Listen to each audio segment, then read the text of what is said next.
Thanks, Coach Brewster.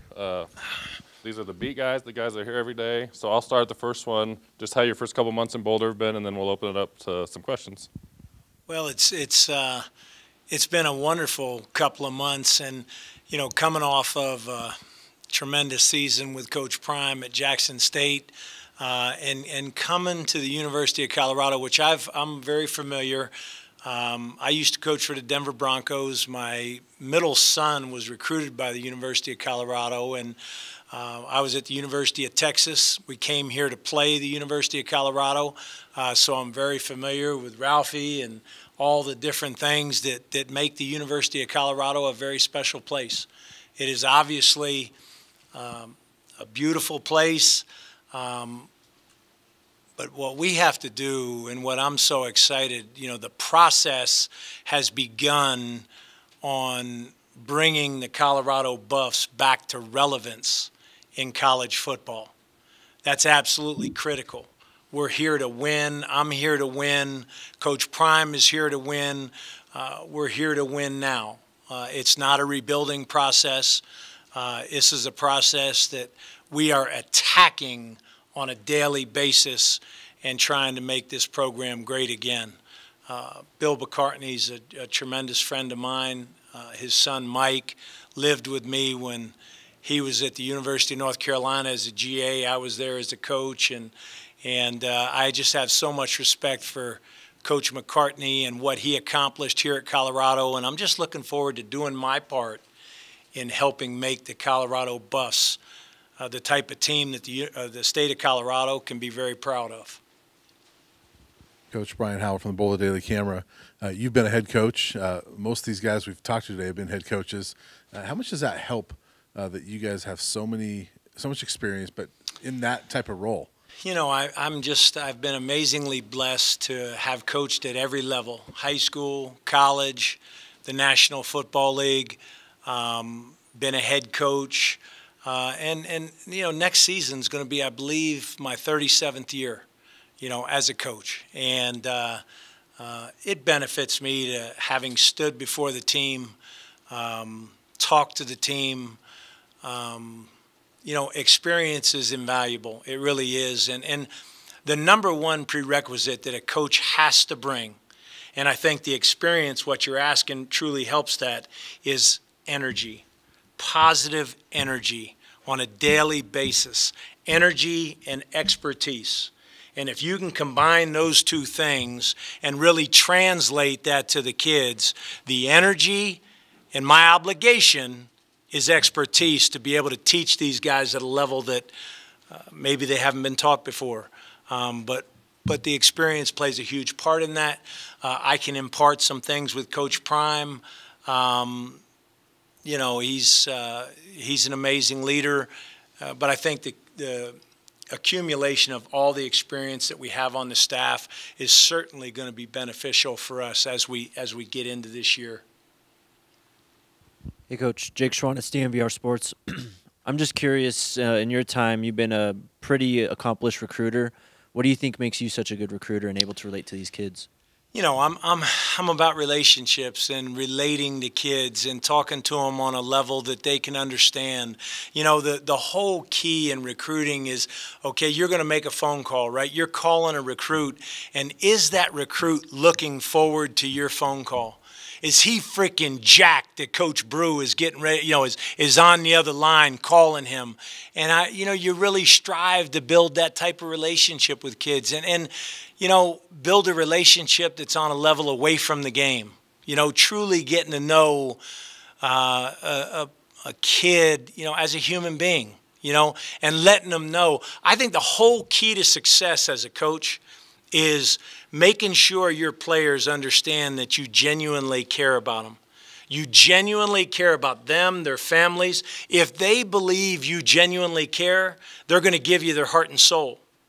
If a recruit believes that I really care about him and his mom and the situation at home and all those different things, he's going to gravitate to me. And that's why I'm successful as a recruiter is I think that, I love people. I love the interaction. There's a lot of guys in college football that don't enjoy recruiting. I do. I love it. I absolutely love it, and I look forward to doing it every day. I do it every day, 24/7, 365. It's recruiting. That's the name of the game, player acquisition. And I know this, when I'm coaching Antonio Gates, when I'm coaching Kyle Pitts, everybody's saying, God dang, he's a heck of a coach. Well, I'm going to go recruit great players, and I'm going to be a heck of a coach. That's, that's how it is. Hi, Coach. Adam Munster Tiger, 24/7 Sports. When did you meet Coach Prime, and how did that relationship evolve to you initially joining him there at Jackson State? It was, I was at Florida State University for 5 years, won a national championship at Florida State, and obviously one of the greatest players to ever play for Florida State was Coach Prime. So I knew of Coach Prime, and I had met him a couple of different times at Florida State. But then when I really met him was when I went to recruit his school there in Dallas. He was coaching a high school football team there in Dallas. I went to watch him practice, recruit his players, and we just kind of hit it off, you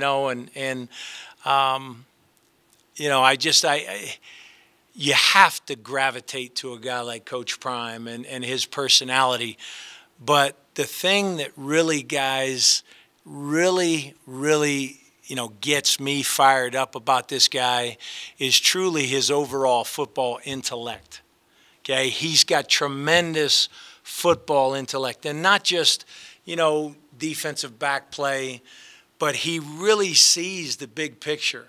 And we began that relationship and got to know each other. And then the situation came up. I was at the University of Florida, and Coach Mullen got let go there, and I was deciding what I wanted to do, and I knew the vision was so clear. I knew exactly what Coach Prime was going to do.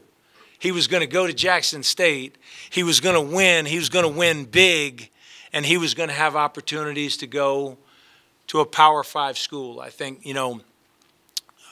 playing on the highest level is something that really pulls at Coach Prime, his competitive nature. And so I just felt really, really strongly about the success that he was going to have at Jackson State. We got to talking. I went over to Jackson State, and then spending a couple of days with him, and I just, I was really, really excited. And nobody in this room, okay, nobody in this room can comprehend the obstacles that we faced at Jackson State, the obstacles that the head coach, Coach Prime, faced as the leader of the program there. And social issues, not being able to drink the water, just all different types of obstacles were in our way. And I was just blown away, amazed at how Coach Prime navigated each situation with such tremendous grace and never lost focus on what we were trying to accomplish. And it was one of the great years in the history of Jackson State University. And in all my years of coaching, guys, it was amazingly rewarding. And I just, I had an absolute blast with him. Hi, Coach. Hello. Nikki Edwards, CU Sports Report. We're all fired up for spring practice, but what goes in behind the scenes in preparation for spring practice? What are you and the coaching staff doing? We're right now just truly trying to learn exactly what, on the offensive side of the ball, Coach Lewis wants to accomplish. On the defensive side of the ball, what Charlie Kelly, special teams wise. So we're all in a real learning phase right now. Learning exactly. We're in a absolute deep dive into learning this offense and defense and most importantly, getting to know our players, getting to know these kids, building relationships with these kids so that they know we genuinely care about them, so that they're going to give us everything they have when it's time to step on the field. So there is not enough time in the day right now. I mean, it really isn't. We're working from sun up to sun down at trying to build this thing, and most importantly, build it right. Get the right bricks in the ground. The foundation is being laid, and spring practice will play a huge part in that. Okay, I promise, coaches, we've done it too, so we'll do 2 more. Jimmy, go ahead. Jimmy Searfoss, 247 Sports. We had a few coaches talk about how Coach Prime kind of has an old school style to him and the way they've been running practices. What does that mean to you, and what does that mean by an old school style? Yeah, old school style, and I can certainly relate. I coached with Marty Schottenheimer. I coached with Mike Shanahan. I coached with some of the absolute great ones. And there's a certain amount of fundamentals. I think when you talk about, old school, it's the fundamentals that you teach, okay? Blocking, tackling, catching the ball properly, doing the fundamental things that'll never change in the success of your football team.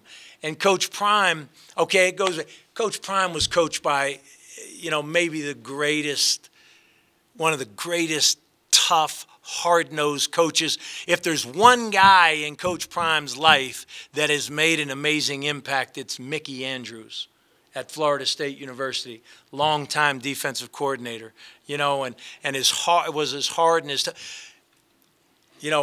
Prime is new age in so many different ways, as you all know, with social media and all that. But when we step between the white lines, he goes back, and that these are the things that we have to do for us to be successful. And it'll never change.